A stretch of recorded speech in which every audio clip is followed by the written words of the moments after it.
Welcome back to Chatter Included, where I, Bansha, your host, the divine being of busyness and procrastination, set a clearly attainable goal and proceeded to push it down to the proverbial wire once again. It's exhilarating, honestly. Like being back in high school. Some things have happened since you last heard my voice. For instance, I finally figured out my New Year's resolution when it comes to art. Part of it is thinking about backgrounds or giving them more practice, so in the spirit of overachieving, I gave that a try with this particular piece. I thought about it for a while before I even set my pen on the screen.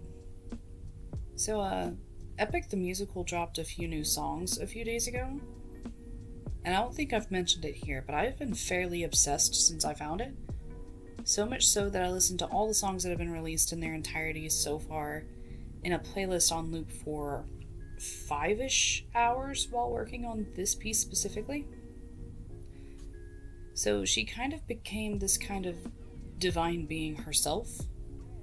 Some kind of goddess in the water waiting to drag someone down. I may or may not have listened to Ruthlessness on its own loop for about an hour while finishing up. That probably shaped the story playing in my head for her a fair amount. Aside from Epic, this piece was also inspired by some pictures that I kept seeing on Pinterest of water photography? Bathtub photography?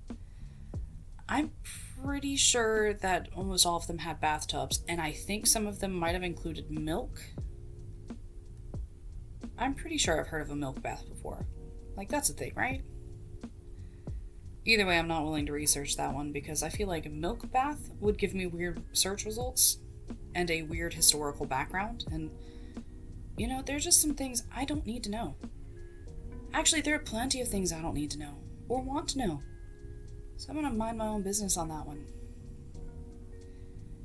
There, unfortunately, is a point in the drawing process of our Goddess in the Water where I paused my recording to go do something, and then I forgot to continue it until I went to pause it again, and saw that it was still paused from the previous time I got up. So there's a portion where I'm blocking in the colors of her dress and the face and all the golden markings that is missing. From the bottom of my heart, that is my bad. On the bright side of procrastination, though, I have finished the second video that I need to post, the one after this one. So I'm probably going to upload them back to back.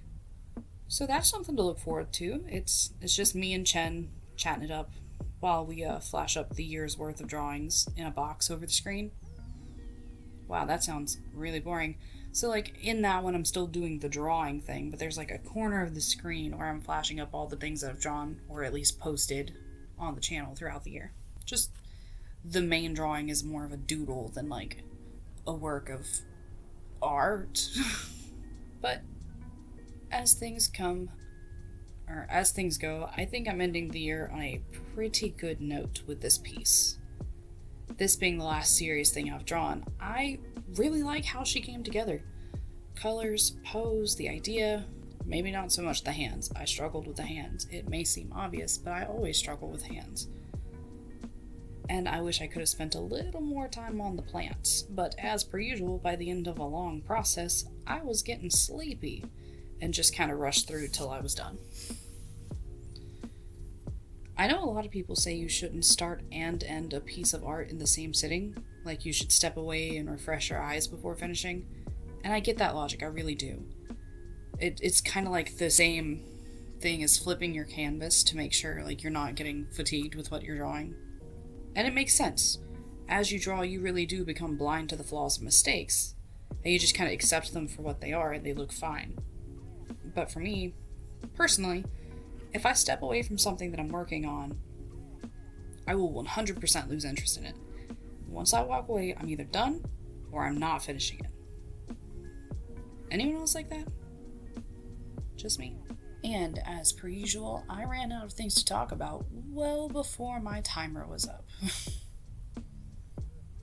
So while making videos like this, I tend to record in the drawing app, Krita, the screen panel, so that's a little time lapse that'll happen.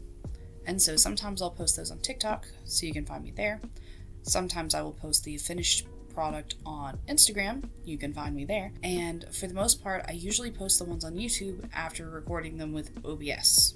So OBS will be running while I'm drawing, and sometimes it's recording me, and that's really embarrassing.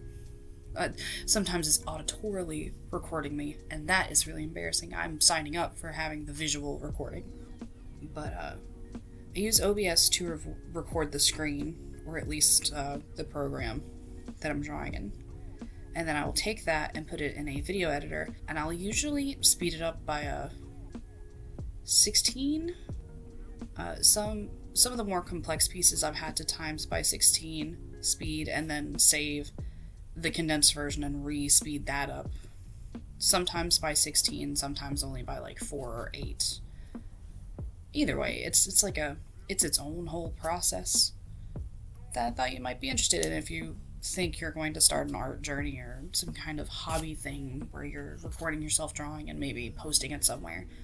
There are tons of free resources. Like, this was not difficult to do. Well, the resources were there. They were easy to find, and they are very user-friendly. So if that's something you want to do, if one of your New Year's resolutions is to like draw more, to like post more, leave me a link down below. I would love to join you on your art journey, just as you are joining me on mine. I would love to engage and interact. So, what do we think? Looking at this piece in comparison to the Snow White, I think was the first thing I posted this year. Do you think I've improved? I think I've improved, but then again, I am clearly biased in this pursuit. Is there anything particular that we did here on Chattery Included that kind of stuck with you? Have you been enjoying the videos, yes or no? Whatever your thoughts or opinions on for the end of the year, leave them in the comments. It has been a lot of fun posting this year to YouTube, and I can't wait to continue it on into next year. As always, thank you so much for joining on my art journey, and I can't wait to see what else will come. I hope you'll join me again next year, and I hope everyone has a safe, happy New Year's. Bye-bye!